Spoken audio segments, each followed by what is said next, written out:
ప్రియమైన వారలారా, యేసుక్రీస్తు 2024 సంవత్సరాల క్రిందట ఈ భూమి మీద పుట్టాడు. ఎప్పుడు పుట్టాడు అనే దాని విషయంలో క్రైస్తవ సమాజంలో రకరకాలైనటువంటి అభిప్రాయాలు ఉన్నాయి. ఆయన పుట్టిన తేదీ విషయంలో కొంతమంది ఆయన డిసెంబర్ 25నే పుట్టాడు అంటారు. మరికొంతమంది ఆయన డిసెంబర్ 25న పుట్టినట్టుగా ఆధారాలు లేవు కాబట్టి ఎప్పుడు పుట్టాడో తెలీదు, పుట్టాడు అంతే.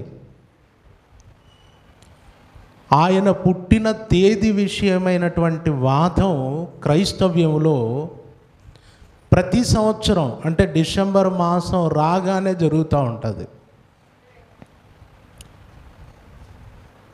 పండుగ చెయ్యాలి ఆయన జన్మదినాన్ని అని క్రైస్తవ్యములో ఎక్కువ శాతం సిద్ధపడుతున్న తరుణంలో మరికొంతమంది అసలు ఆయన పుట్టిన తేదీ కరెక్ట్గా బైబిల్ ప్రకారం డిసెంబర్ 25 అన్నది మనకు తెలియదు గనక, అసలు పండుగలు అనేవి క్రైస్తవ్యానికి లేవు గనక ఎందుకు మనం ఆయన పేరట పండుగ చేయాలి, బైబిల్లో చెప్పబడలేదు కదా అని ఒక వివాదాస్పదమైనటువంటి క్రైస్తవ్యములో అనేక మందిని మరి వారి క్రీస్తు జన్మదినాన్ని జరుపుకుంటున్నందుకు గాను వ్యతిరేకించేటటువంటి మాటలు ప్రతి ఏటా వినబడుతూనే ఉంటాయి. అయితే ప్రియులారా, ఎవరు ఏమన్నా ఎన్నన్నా క్రైస్తవ సమాజంలో మాత్రం యేసుక్రీస్తు జన్మదినమున పండుగ అనేది నానాటికి విస్తరిస్తూనే ఉంది. ప్రపంచ క్రైస్తవ్యంలో ఎక్కువ శాతం ఈ పండుగను జరుపుకుంటూ ఉన్నారు. అంత మాత్రమే కాదు, ఈ పండుగ లోకానికి కూడా అన్యజనులకు కూడా యేసుక్రీస్తు తెలియని వారికి కూడా యేసుక్రీస్తు ఎవరో ఆలోచన కలిగించేలా ఈ పండుగ జరుగుతుంది. ఈరోజు ఈ పండుగ అనేటటువంటిది లేకుండా మనం మన సభలు, మన సువార్త కార్యక్రమాలు, మన పరిచర్య మనం చేసుకుంటూ పోతే లోకంలో అన్యజనుల అనేకులకు కూడా యేసుక్రీస్తు జ్ఞాపకం చేయబడే పరిస్థితి రాకపోవచ్చు. ఎందుకంటే ప్రతి చోటికి మనం వెళ్ళలేము, ప్రతి చోటికి సువార్తను తీసుకెళ్ళలేము, ప్రతి చోట యేసుక్రీస్తుని గురించి ప్రకటించలేము. కానీ ఎప్పుడైతే ఈ క్రిస్మస్ అనే పండుగ వచ్చిందో, ఈ పండుగ ద్వారా చూడండి ప్రతి ఒక్కరికి ఈరోజు ఏంటి, ఈరోజు క్రైస్తవుల పండుగ. ఏం పండుగ? యేసుక్రీస్తు పుట్టాడట. యేసుక్రీస్తు ఎవరు అంటే వారు ఆలోచించేలా ఈ పండుగ జరుగుతుంది. ఈ పండుగ ద్వారా సమాజంలో కనీసం ఒక ఆలోచన, యేసుక్రీస్తు నామమును గూర్చినటువంటి ఒక ఆలోచన అనేటటువంటిది సమాజం మధ్య పుడుతుంది అని చెప్పటంలో ఏమాత్రం సందేహం లేదు. కనుక ప్రియులారా, ఈ పండుగ అనేటటువంటిది ఈరోజు క్రైస్తవ్యానికి ఆనందాన్ని ఇచ్చేదిగా మాత్రమే కాకుండా సమాజానికి యేసుక్రీస్తు ఉన్నాడు, యేసుక్రీస్తు ఈ లోకాన పుట్టాడట, ఆయన పాపులను రక్షించటానికి పుట్టాడట, ఆయనను పశువుల తొట్టిలో పరుండబెట్టారట అని ఎన్నో విషయాలు సమాజానికి జ్ఞాపకం చేస్తుంది అని చెప్పటంలో ఏమాత్రము సందేహం లేదు. ఇకపోతే యేసుక్రీస్తు ఎప్పుడు పుట్టాడు? డిసెంబర్ 25 ఇంకొక తేదా అన్న వివాదం క్రైస్తవ్యంలో ఎప్పుడు జరుగుతూనే ఉంటుంది.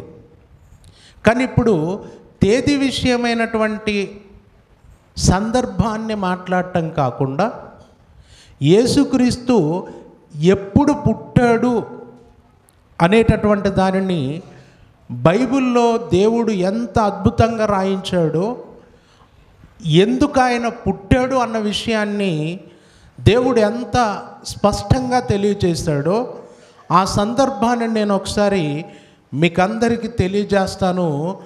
అపోస్తులుడైన పౌలు గారు గలతీలకు రాసినటువంటి పత్రిక 4వ అధ్యాయము 4వ వచనాన్ని చూడండి. అయితే కాలము పరిపూర్ణమైనప్పుడు దేవుడు తన కుమారుణ్ణి పంపెను అనుందండి. కాలము పరిపూర్ణమైనప్పుడు దేవుడు తన కుమారుణ్ణి పంపెను. దేవుని కుమారుడు అనగా యేసుక్రీస్తు. యేసుక్రీస్తును దేవుడు పంపాడు, లేదా యేసుక్రీస్తును దేవుడు ఈ భూమి మీద పుట్టించాడు. ఎప్పుడు పుట్టించాడు?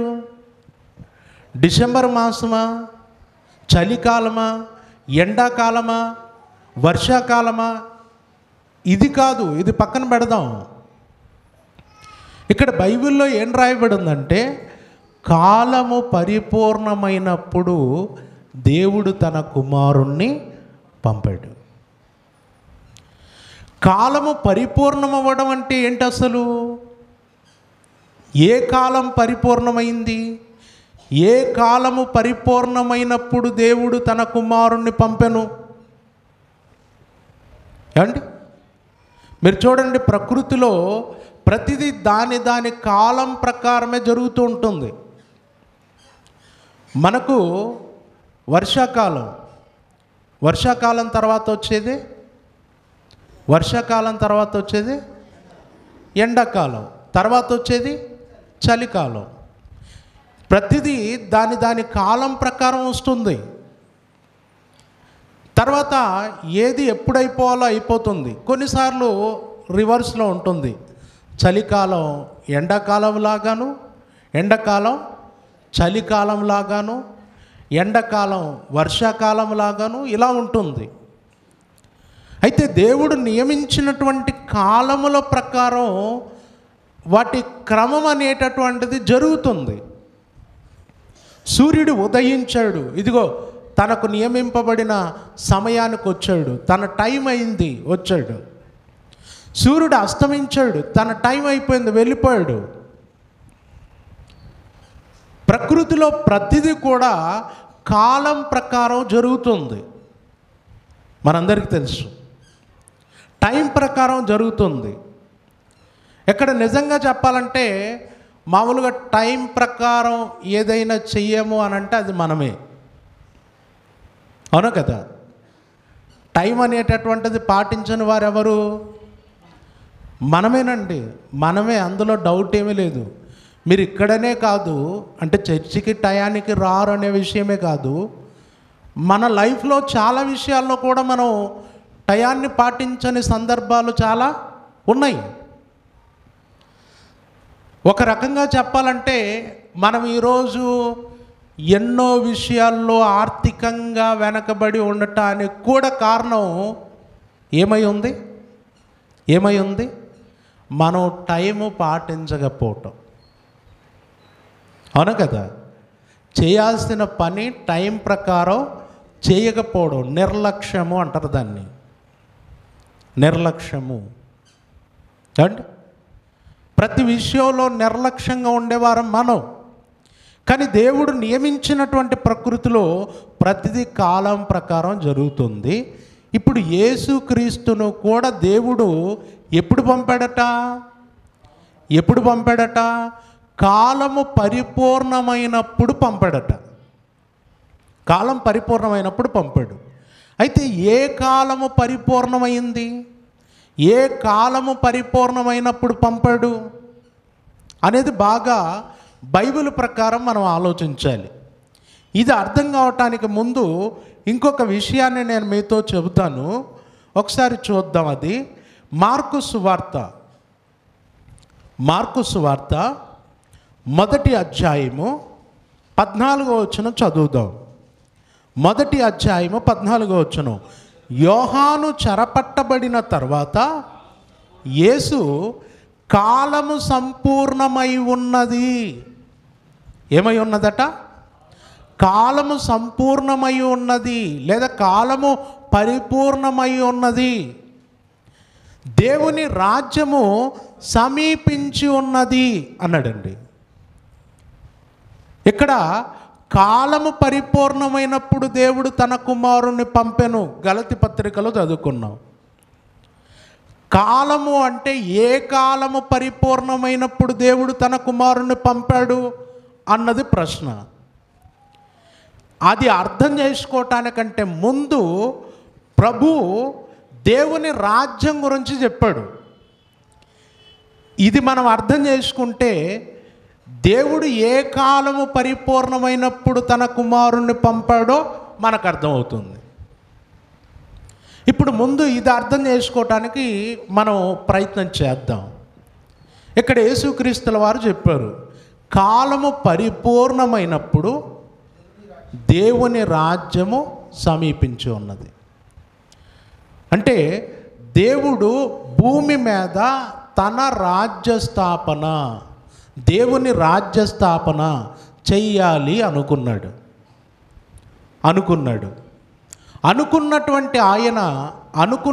ఆయన ఆ రాజ్య స్థాపన ఎప్పుడు చేయాలి? ఎప్పుడు భూమి మీద తన రాజ్యాన్ని ప్రారంభించాలి? దేవునికి ఒక ప్రణాళిక అనేటటువంటిది ఉంది. ఎందుకంటే మానవ సమాజానికి ఎప్పుడు కూడా దేవుడే రాజుగా ఉండాలి, దేవుడే పరిపాలకుడిగా ఉండాలి, దేవుడే నాయకుడిగా ఉండాలనేది దేవుడి ఆలోచన. ఒకనాడు దేవుడు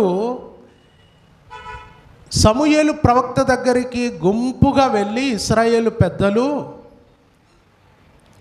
సమూయేలుని అడిగారట, అయ్యా, నీ తర్వాత మమ్మల్ని నడిపించాల్సినటువంటి నాయకుడు,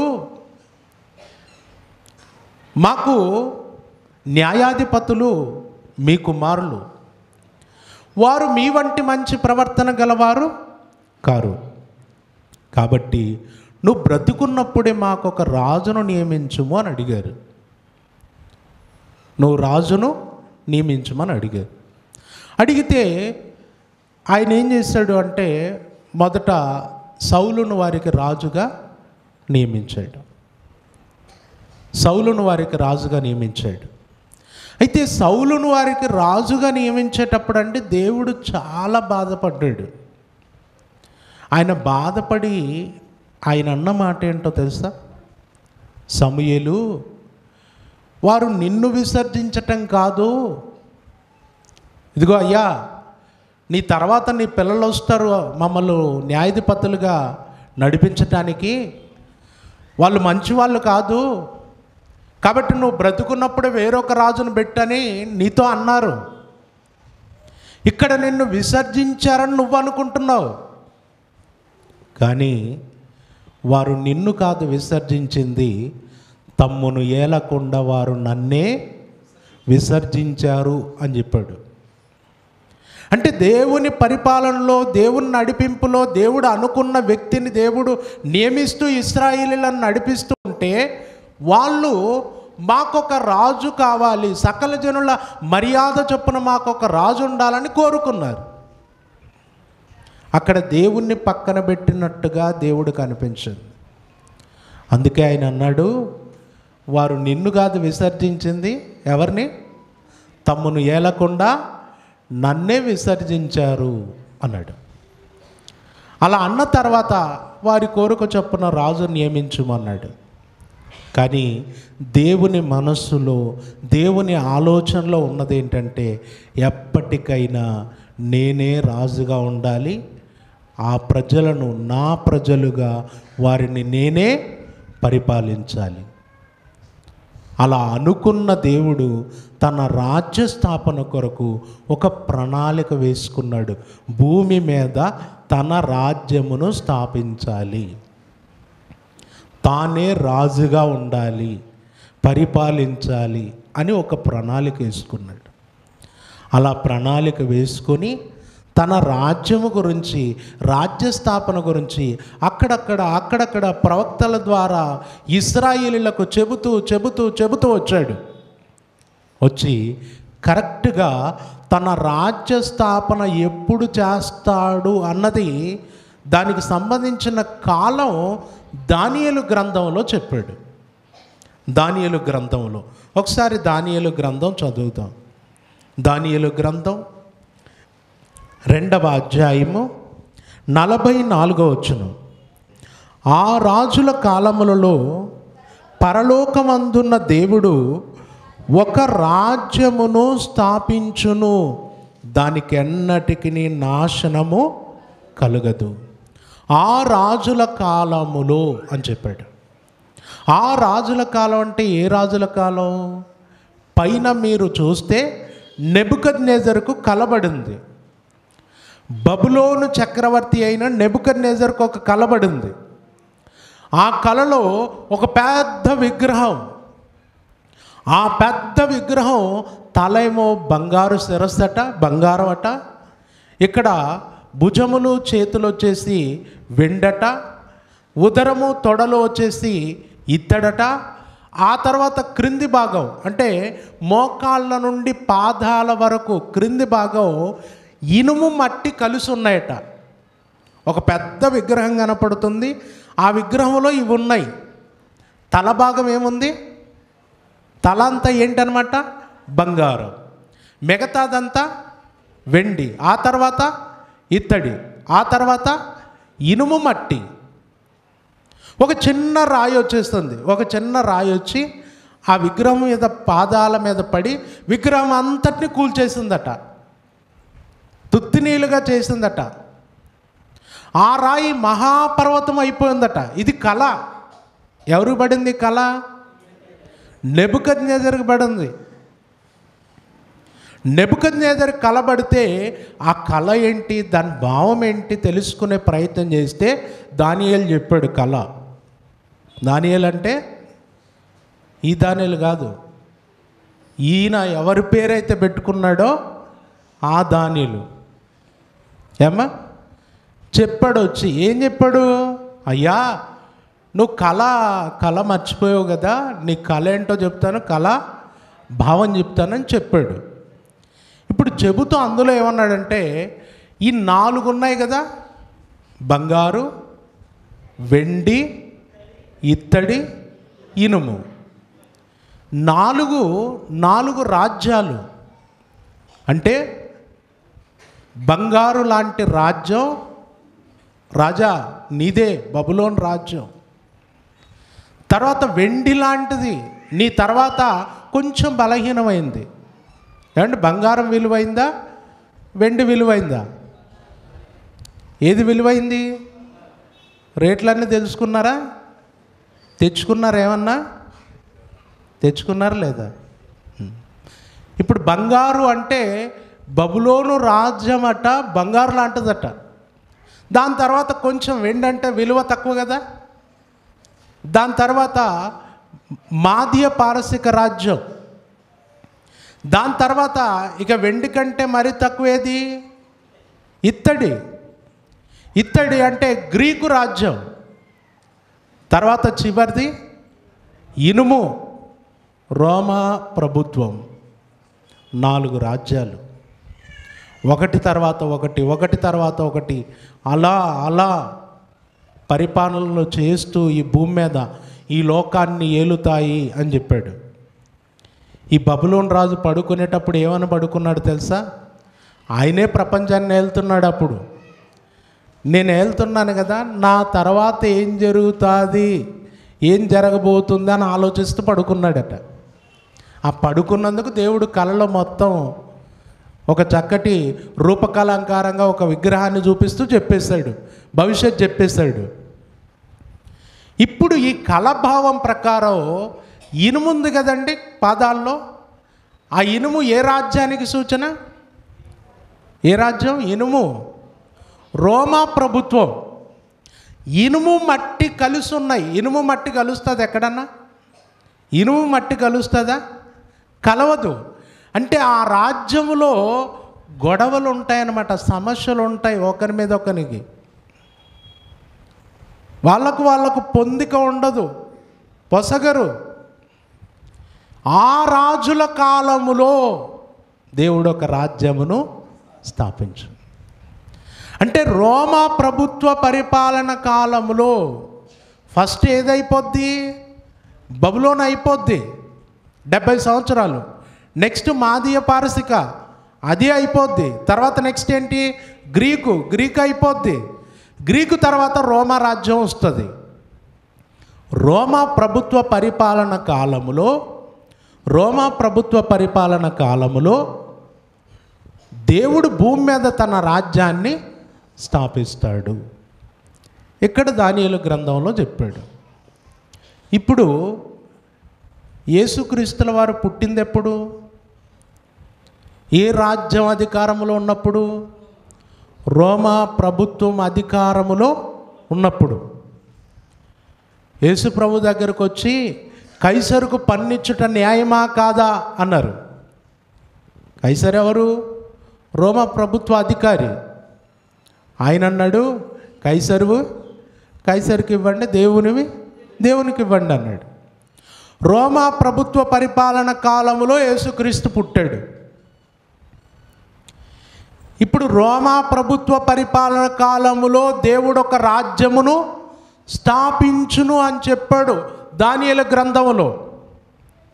ఇప్పుడు యేసుక్రీస్తుల వారు వచ్చి మార్కు సువార్తలో ఏం చెప్పాడు? కాలము పరిపూర్ణమై ఉన్నది, దేవుని రాజ్యము సమీపించి ఉన్నది అన్నాడు.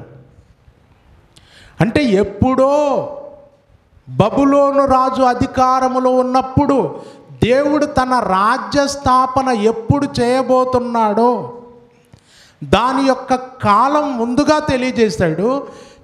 తెలియజేసినటువంటి ఆ కాలం ఇప్పుడు ఏమైపోయింది? ఆ టైము వచ్చేసింది, ఆ టైం పరిపూర్ణమైంది. ఇప్పుడు కరెక్ట్ టైం దేవుడు ఎప్పుడైతే చెప్పాడో ఆ టైం వచ్చింది. దేవుడు చెప్పిన టైం వచ్చింది. రాజ్య స్థాపన భూమి మీద ప్రారంభం కాబోతుంది, సమీపించింది అని చెప్పాడు.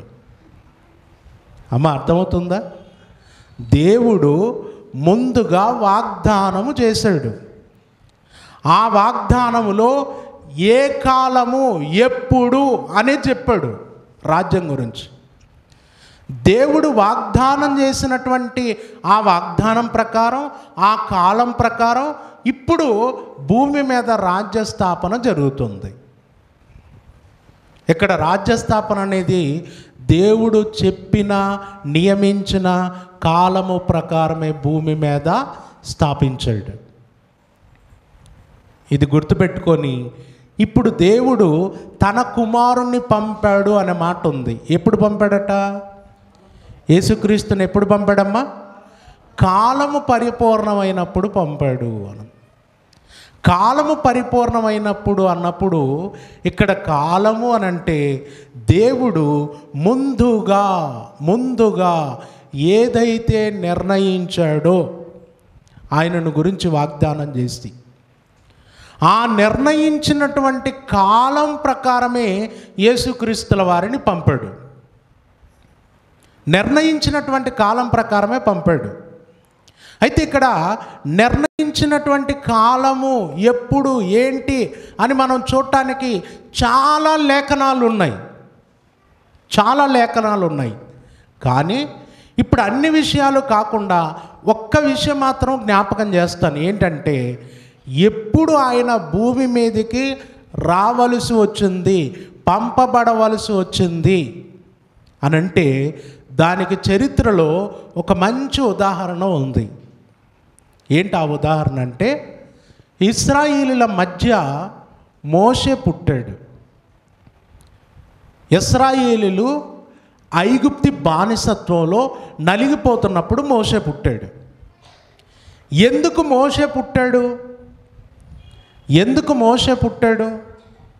ఎందుకు పుట్టాడండి? ఇశ్రాయేలీలను ఐగుప్తి చెర నుండి విడిపించటానికి పుట్టాడు. ఐగుప్తి చెర నుండి ఎందుకు విడిపించబడాలి?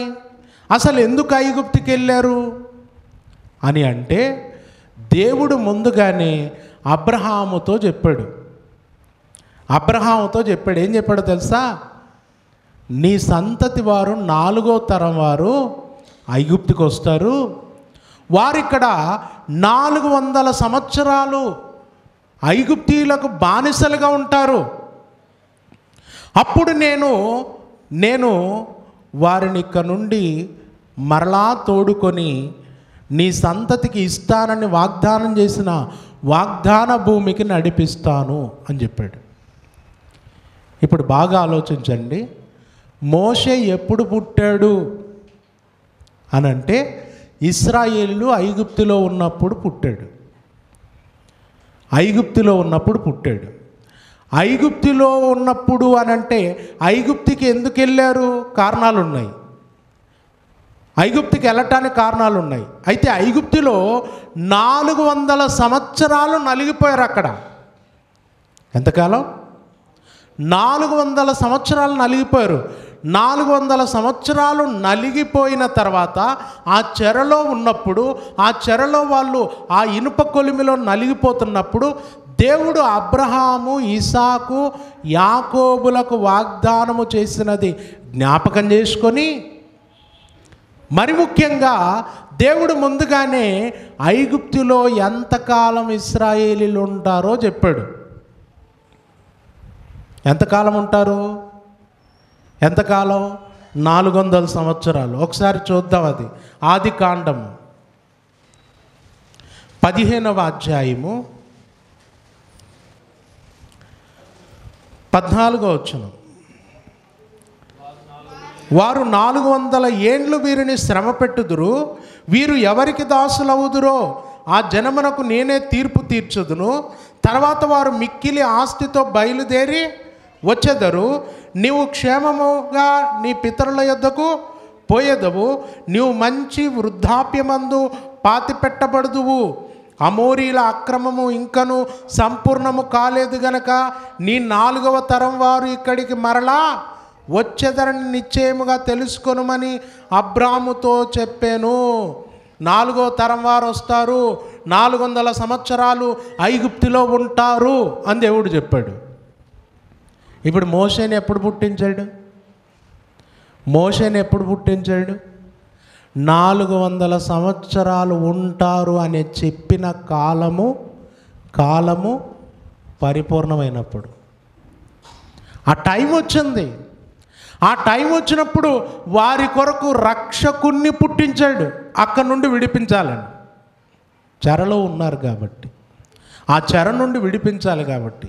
అందుకే ఇక్కడ నిర్గమకాండము 2వ అధ్యాయములో మీరు చూస్తే దేవుడు ఏం చెప్తాడు? నిర్గమకాండము 2వ అధ్యాయము 23వ వచనం. అలాగున అనేక దినములు జరిగిన మీదట ఐగుప్తు రాజు చనిపోయెను. ఇశ్రాయేలీలు తాము చేయుచున్న వెట్టి పనులను బట్టి నిట్టూర్పులు విడుచుచు మొరపెట్టుచుండగా, తమ వెట్టి పనులను బట్టి వారు పెట్టిన మొర దేవుని యొద్దకు చేరెను. కాగా దేవుడు వారి మూలుగును విని అబ్రహాము, ఇసాకు, యాకోబులతో తాను చేసిన నిబంధనను జ్ఞాపకము చేసుకొనెను. ఇక్కడ ఒక విషయాన్ని మీరు గమనించాలి, చూడాలి. ఇక్కడ ఒక విషయాన్ని గమనించాలి. దేవుడు ఇశ్రాయేలీలను ఐగుప్తు నుండి విడిపించటానికి మోషేను పుట్టించాడు. తర్వాత ఇప్పుడు మోషేను పంపించబోతున్నాడు. ఎందుకు మోషేను పుట్టించాడు? ఎందుకు పంపించబోతున్నాడు? వారు చెరలో నలిగిపోతూ పెట్టినటువంటి మొరలను బట్ట. అందుకండి వారు నిట్టూర్పులు విడిచారు గనక, ఏడుస్తున్నారు గనక, ఆ ఇనుప కొలిమిలో కాలిపోతున్నారు గనక వారిని విడిపించడానికి మోషేను పంపిస్తున్నాడా? అందుకండి ఇక్కడ దేవుడు అదే చెప్పాడు, మోషేతో కూడా అదే చెప్పాడు. మోషే, వారు ఐగుప్తులో ఇనుప కొలిమిలో ఉన్నారు. ఆ దర్శనం కూడా ఏంటి? పొదలో మంటలు. ఏంటి ఆ దర్శనం? ఐగుప్తులో నా ప్రజల దురవస్థ ఇలా ఉంది, అందుకే నేను విడిపించడానికి వచ్చాను అన్నాడు. కానీ ప్రియులారా, ఇక్కడ వారు నిట్టూర్పులు విడుస్తున్నారని, వారు మొరపెడుతున్నారు కాబట్టి నేను విడిపించటానికి వచ్చాను అన్నది ఒక భాగం అయితే, అందులో ఉన్నది ఇంకొకటి ఏంటో తెలుసా? అబ్రహాము, ఇసాకు, యాకోబులకు దేవుడు వాగ్దానం చేశాడు. మీ సంతతికి పాలు తేనెలు ప్రవహించు దేశాన్ని ఇస్తాననే వాగ్దానం ఉంది ఒకటి. రెండవది ఏంటంటే, ఎంతకాలం వరకు ఐగుప్తులో వారు ఉండాలో దేవుడు ముందుగానే చెప్పాడు. చెప్పిన టైం ఏమైంది? చెప్పిన టైం వచ్చింది, అందుకే మోషేను పుట్టించాడు. చెప్పిన టైం వచ్చింది, అందుకే మోషేను పంపుతున్నాడు. అంతకుముందు 300 సంవత్సరాలు, 100 సంవత్సరాలు, 200 సంవత్సరాలు ఆ టైంలో నలిగిపోలేదా ఇశ్రాయేలీలు? నిట్టూర్పులు విడవలేదా? ఎప్పుడైతే యోసేపును ఎరుగని క్రొత్త రాజు ఐగుప్తు సింహాసనం మీద కూర్చున్నాడో ఆ రోజు నుండే ఇశ్రాయేలీలకు శ్రమలు ప్రారంభమయ్యాయి. ఆ రోజు నుండే వెట్టి చాకిరి ప్రారంభమైంది. మరి అప్పుడు నిట్టూర్పులు వినబడలేదా దేవుడికి? వినబడ్డాయి. 400 సంవత్సరాలు దేవుడు విన్నాడు. ఇప్పుడెందుకు దిగొచ్చాడు అంటే, చెప్పిన కాలము ఏమైంది? పరిపూర్ణమైంది. 400 సంవత్సరాలు చెప్పాడు కదా, టయానికి దిగొచ్చాడు అనమాట. టైం, ఆయన చెప్పిన టైం పాటిస్తాడు. ఆ రాజుల కాలంలో దేవుడు ఒక రాజ్యమును స్థాపించును. రోమా ప్రభుత్వ పరిపాలన కాలములో స్థాపిస్తానని వాగ్దానం చేశాడు గనక యేసుక్రీస్తు వచ్చి అన్నాడు, కాలము సంపూర్ణమై ఉన్నది, దేవుని రాజ్యము సమీపించి ఉన్నది అన్నట్టు. ఇప్పుడు ఐగుప్తులో నుండి విడిపించటానికి కాలము పరిపూర్ణమైంది, సంపూర్ణమైంది. చెరలో ఉన్నారు, నలిగిపోతున్నారు. వీరి పితరులకు వాగ్దానము చేసిన వాగ్దాన భూమికి నడిపించే సమయం వచ్చింది. మోషే, నువ్వు రావాలి అని పిలిచాడు. అది ఒక్కసారి మీ మైండ్లో పెట్టుకొని, యేసుక్రీస్తు కాలము పరిపూర్ణమైనప్పుడు దేవుడు పంపాడు ఆయనను అని మాటను ఒకసారి గుర్తు చేసుకోండి. ఇంకొక విషయం చెప్తాను, జాగ్రత్త వినండి. ఇప్పుడు ఇశ్రాయేలీయులు ఐగుప్తులో ఎన్ని సంవత్సరాలు ఉన్నారు బానిసలుగా? ఎన్ని సంవత్సరాలు? 400 సంవత్సరాలు. ఇంకొక చోట ఏముంటుందో తెలుసా? వాళ్ళ ఐగుప్తు నుండి బయలుదేరేటప్పటికట 430 సంవత్సరాలు. 430 సంవత్సరాలకు ఐగుప్తి చెర నుండి విడిపించబడి బయలుదేరారు. ఇది మీరు గుర్తుపెట్టుకోండి. ఇప్పుడు మలాకి గ్రంథం ఉంది కదా, చివరి పుస్తకం. ఎందులో? క్రొత్త నిబంధనలో. బాగానే ఉన్నారు. ఎందులో ఉంది? పాత నిబంధనలో చివరి పుస్తకం ఉంది కదా, మలాకి. తర్వాత క్రొత్త నిబంధనలో లూకా సువార్త ఫస్ట్ పుస్తకం ఉంది కదా, ఉందా లేదా? ఎందుకు రాత్రి బాగా మెలకువగా ఉండి ఇక్కడ నిద్రపోతున్నారు? ఎందుకమ్మా? లేండి కొంచెం, ఇక ముగింపుకు వచ్చాను నేను. కాలం పరిపూర్ణమైంది, మనది కూడా ప్రసంగం ముగించే సమయం అండి. ఇప్పుడు పాత నిబంధనకు ముగింపు పుస్తకం ఏది కనపడుతుంది మనకు? మలాకి. క్రొత్త నిబంధనకు ప్రారంభ పుస్తకం మత్తయి. ఈ రెండిటి మధ్యన అంటే యేసుక్రీస్తుల వారు పాత నిబంధన మలాకి గ్రంథం రాయబడటం పూర్తయిపోయిన తర్వాత యేసుక్రీస్తుల వారు పుట్టే నాటికి మధ్యలో మీరు ఎవరినైనా బైబిల్ పట్ల అవగాహన ఉన్నటువంటి వారిని ఎవరినైనా కానీ అడగండి, లేదా బైబిల్ చరిత్ర పుస్తకాలను ఉంటాయి అందులో చదవండి. ఈ మధ్యలో 400 సంవత్సరాలు చీకటి యుగం అనేది ఉంది అండి. మౌన కాలం అనేది ఉంది. అంటే ఇక్కడ దేవుడు ఐగుప్తులో ఇశ్రాయేలీయులను 400 సంవత్సరాలు విడిచిపెట్టి మౌనంగా ఉన్నాడు. మరలా 400 సంవత్సరాలు ఎప్పుడు మౌనంగా ఉన్నాడు?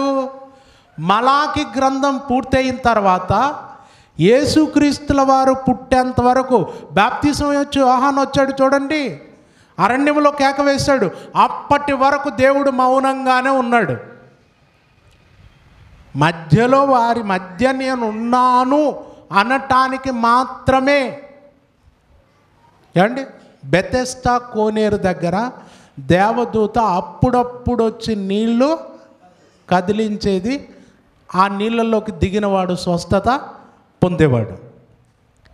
ఎందుకంటే ఇక అది కూడా లేదనుకోండి, ఏమైపోద్ది పరిస్థితి? దేవుడు ఉన్నాడంటారా లేదంటారా? ఇప్పుడు 400 సంవత్సరాలు పక్కన పెట్టండి, 40 రోజులు మోషే కొండ మీదకి వెళ్తేనే ఏమన్నారు?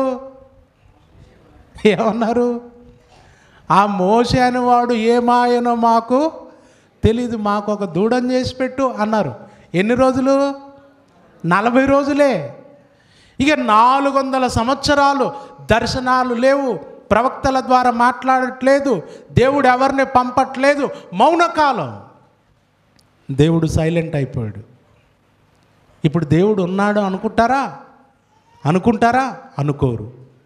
అందుకే కనీసం దేవుడు ఉన్నాడు అని కొంతమంది ఉన్నారు కదా, సుమియోన్ లాంటి భక్తులు, హన్నా లాంటి భక్తులు, కొంతమంది భక్తులు ఉన్నారు కదా, వాళ్ళ కొరకు దేవుడు ఏం చేశాడంటే కోనేటి దగ్గర అప్పుడప్పుడు దేవదూతను పంపేవాడు.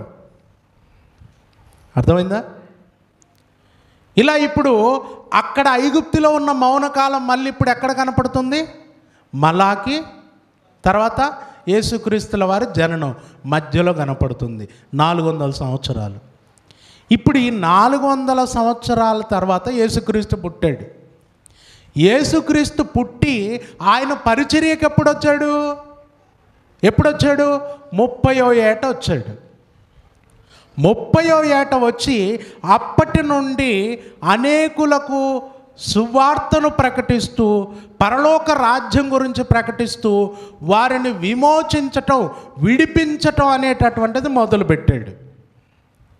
అంటే ఐగుప్తులో 430 సంవత్సరాలకు ఐగుప్తి చెర నుండి ఇశ్రాయేలీయులు ఎలాగైతే విడిపించబడ్డారో, అలాగే మలాకి గ్రంథము తర్వాత 430 సంవత్సరాలు దేవుడు మౌనంగా ఉండి ఆ తర్వాత వారిని చెర నుండి విడిపించాడు. అయితే ప్రియులారా, ఇక్కడ ఒక విషయాన్ని మీరు గమనించాలి.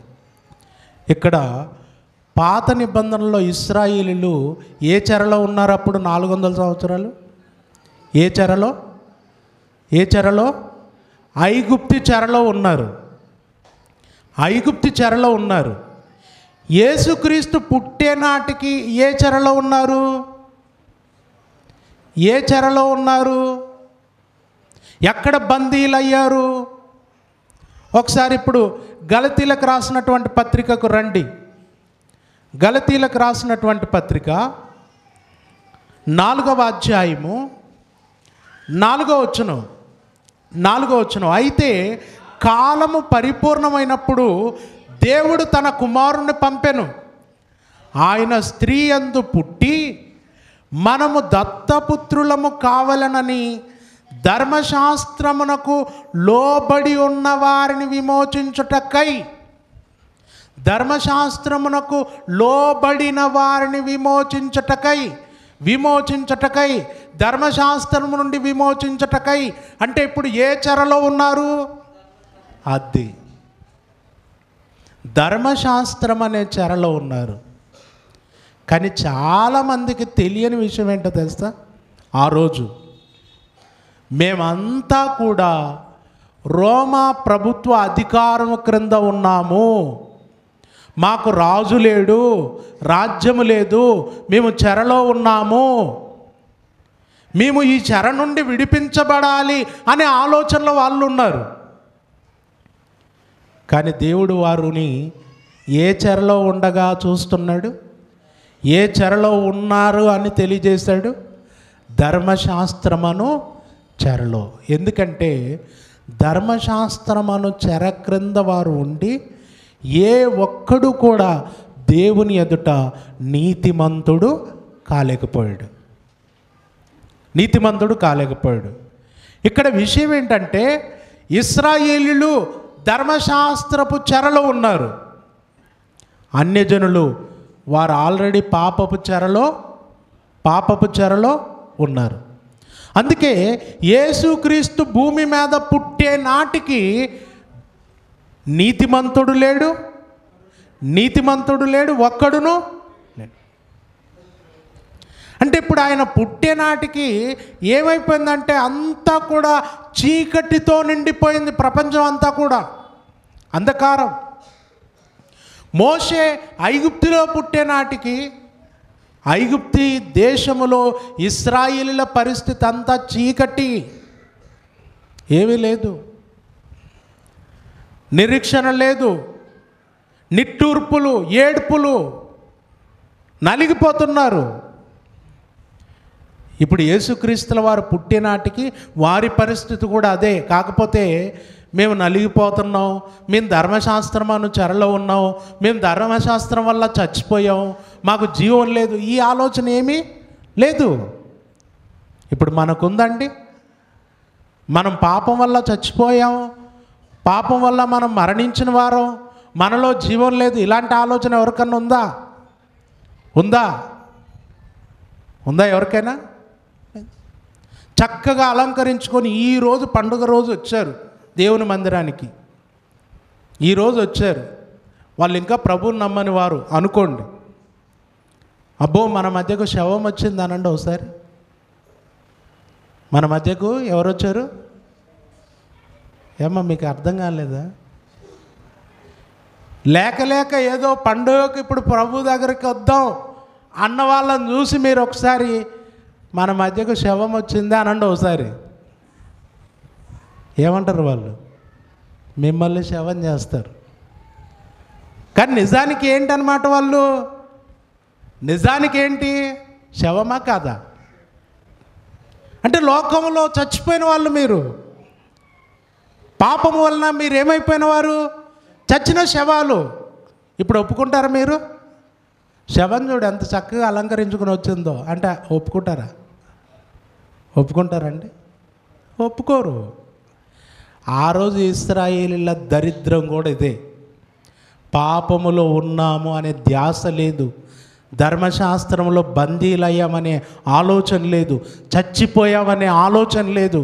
ఇశ్రాయేలీలుగా వారు దేవుని మందిరానికి వెళ్తున్నారు, బలులు అర్పిస్తున్నారు, అర్పణలు అర్పిస్తున్నారు, చేయాల్సినవన్నీ చేస్తున్నారు, దాంట్లోనే నలిగిపోతున్నారు.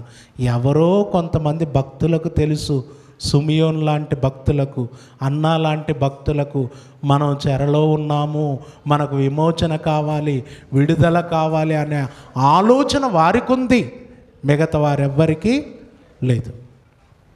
అందుకే దేవుడు ఎరిగినవాడు గనక ధర్మశాస్త్రపు చెరల్లో నలిగిపోతున్నటువంటి ఇశ్రాయేలీయులను, పాపపు చెరలో ఉన్నటువంటి అన్యజనులను పరిపూర్ణంగా వారు గమనించాలి, పరిపూర్ణంగా నీతిమంతుడే లేని పరిస్థితుల్లో, మొత్తం చీకటి అలుముకున్న పరిస్థితుల్లో అప్పుడు పంపాడు ఎవరిని?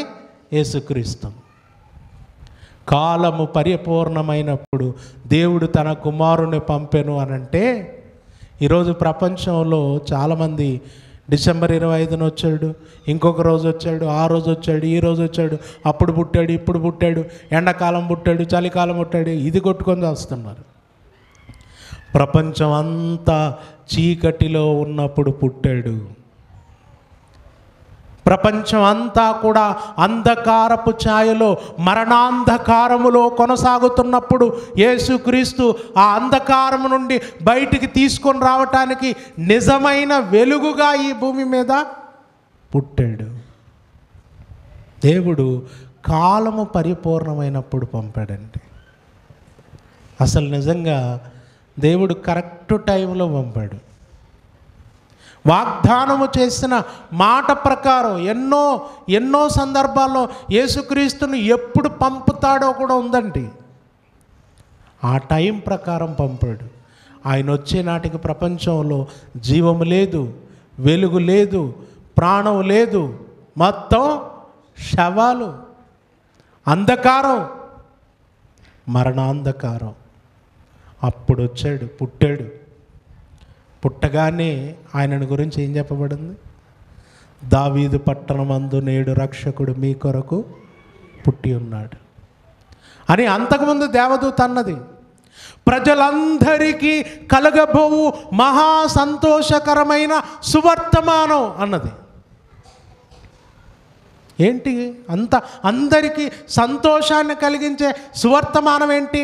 మీ కొరకు రక్షకుడు పుట్టటం. అంధకారములో ఉన్నారు, చచ్చిపోయారు, చీకటిలో ఉన్నారు, నాశనంనకు జోగుచున్నారు. ఇదిగో మీకు ఆనందం కలగజేసే విషయం, మీ కొరకు రక్షకుడు పుట్టాడు అండి. నిజంగా ఆయన పుట్టటం అనేటటువంటి ఆ సమయం, ప్రపంచం అంతా అంధకారం ఉన్నప్పుడు వెలుగుగా పుట్టి ఈరోజు ప్రపంచం అంతటిని ఆయన ఏం చేశాడు? వెలుగుమయంగా చేశాడు. వెలుగుమయంగా చేశాడు. ఆ రోజు ఆయన పుట్టకపోతే, ఆయన పంపబడకపోతే ఈరోజు మన జీవితాల్లో వెలుగు లేదు, జీవము లేదు, మనకు ప్రాణమే లేదు. శవాలు, చచ్చిన శవాలు, పాపములో అపరాధములలో మునిగిపోయి చచ్చిన వారంగా ఈ సమాజంలో బ్రతికే వారం. నిజమైన సృష్టికర్తను ఎరుగక మరణాంధకారములో కొనసాగేవారు. నిజంగా దేవుడు యేసుక్రీస్తును మన కొరకు కరెక్ట్ టైంలో ఏం చేశాడు? పంపించాడు అండి. ఒక మనిషి ప్రాణాపాయ స్థితిలో ఉన్నప్పుడు కరెక్ట్ టైంలో బ్లడ్ కావాలన్నప్పుడు ఏం చేయాలి? ఆ మనిషికి బ్లడ్ అందివ్వాలి. బ్లడ్ ఇవ్వకపోతే ప్రాణం పోతుంది. హైదరాబాద్లో నిమ్స్ హాస్పిటల్లో మేము ఉన్నప్పుడు మా భార్యకు కరెక్ట్గా ఏదో పైపు పెడతా ఉన్నారు. ఆ టైంలో బ్లడ్ కావాలని చెప్పారు. నువ్వు పలానా చోటుకి వెళ్ళి మేము ఇచ్చిన రిసిప్ట్ చూపించు, మీ వాళ్ళని ఎవరినైనా తీసుకెళ్ళి అక్కడ బ్లడ్ మీది ఇప్పించి అక్కడిది తీసుకో అన్నారు. అసలు మనం ఉన్నదే హైదరాబాద్లో. కర్నూలులో అయితే ఎవరికో ఒకరికి చెప్పొచ్చు, మన వాళ్ళు చాలామంది ఉన్నారు. ఎవరికో ఒకరికి చెప్పొచ్చు, త్వరగా వస్తారు, ఎవరో ఒకరు ఇస్తారు, కరెక్ట్ టయానికి అరేంజ్ చేయొచ్చు బ్లడ్. కానీ ఇక్కడ ఏంటంటే ఆమెకు బ్లడ్ అవసరం, అక్కడికి వెళ్ళాలట, ఎవరినన్నా తీసుకెళ్ళి బ్లడ్ ఇప్పించాలట. ఇప్పిస్తే వాళ్ళు మనకు అవసరమైన బ్లడ్ ఇస్తారు. ట్రై చేసాం, ఎవరెవరినో అడిగాం, ఎవరు రాలేదు. సరే అని చెప్పేసి వాళ్ళు మళ్ళీ అడిగారు, తెచ్చావా బ్లడ్ అన్నారు. వెళ్తున్నాం సార్ అన్నాం అని చెప్పేసి ఆ రిసిప్ట్ తీసుకొని వెళ్ళాం. రిసిప్ట్ తీసుకొని వెళ్తే అక్కడికి లోపలికి వెళ్ళిన తర్వాత చూసి అది తీసుకొని, బాబు రేపు కానీ ఎల్లుండి కానీ ఎవరైనా ఉంటే బ్లడ్ మీరు తీసుకొచ్చి ఇప్పించండి, ఇప్పుడు మాత్రం తీసుకెళ్ళండి అన్నారు. ఇప్పుడు మాత్రం కరెక్ట్ టైంలో ఒక మనిషికి రక్తం అవసరమైనప్పుడు ఏమండి అక్కడ ఉన్న మాట చాలా సంతోషం అనిపించింది.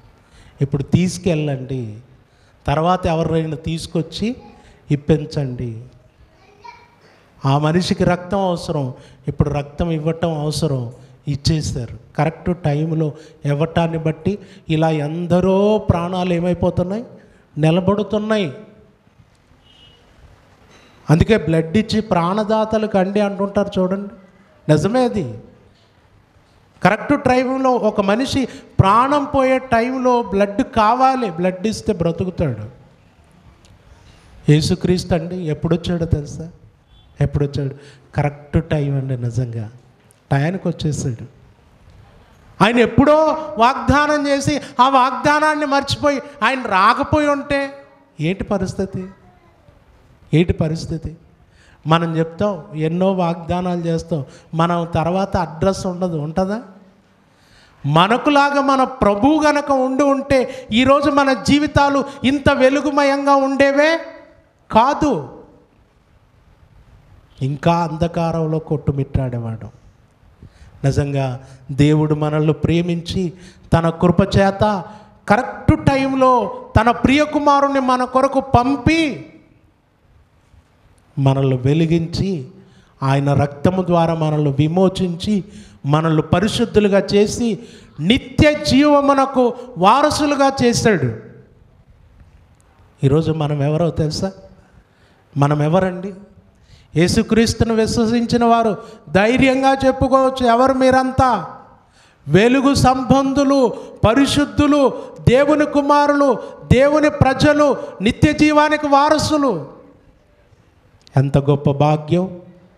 దేవుడు కాలము పరిపూర్ణమైనప్పుడు తన కుమారుణ్ణి పంపి మనకిచ్చినటువంటి ఇంత ఉన్నతమైన భాగ్యం ఇది.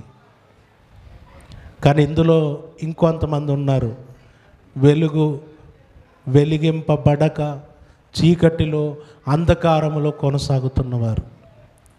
ప్రియులారా, గమనించండి, ప్రభు మన కొరకే పుట్టాడు, మన జీవితాలను వెలిగించడానికి పుట్టాడు, మనకు ఆనందం ఇవ్వటానికి పుట్టాడు, మన కొరకు ప్రాణం పెట్టాడు, రక్తం కార్చాడు, చనిపోయాడు, సమాధి చేయబడ్డాడు, 3వ దినమున తిరిగి లేచాడు. ఇది మిక్కిలి అనుకూలమైన సమయం. యేసుక్రీస్తు దగ్గరకు వచ్చావు, ఆనందంతో వచ్చావు ఈ సమయం. కానీ నీ హృదయంలో పాపం ఉంది, నువ్వు ఇంకా చీకట్లో ఉన్నావు, నిజమైన ఆనందం నీ జీవితంలోకి ఇంకా రాలేదు. ఈ క్షణం ప్రభువును చేర్చుకో, ప్రభువుకు నీ హృదయాన్ని అప్పగించుకో. నీ జీవితంలోకి ఆయన వస్తే ఇప్పుడు వస్తుంది నిజమైన సంతోషం, నిజమైన ఆనందం. పండుగ అంటే మన జీవితాల్లో నిజమైన ఆనందాన్ని కలిగి ఆ ఆనందంలో కొనసాగటమే పండుగ. అది యేసుక్రీస్తు ఇచ్చాడు మాకు, ఆయన ఇచ్చాడు, మీరు కూడా పొందాలి. కాబట్టి మీరు ప్రభువును అంగీకరించండి. ఆయన మన కొరకు పుట్టాడని గ్రహించండి, మన కొరకు ప్రాణం పెట్టాడని గ్రహించండి, ఆయన రక్తములో కడగబడటానికి ఇష్టపడండి. మీ హృదయంలోకి ఆ ప్రభువును చేర్చుకొని పరలోకాన్ని చేరుకోవటానికి మీరందరూ కూడా సిద్ధపడాలని ప్రేమపూర్వకంగా తెలియచేస్తూ ముగిస్తూ ఉన్నాను.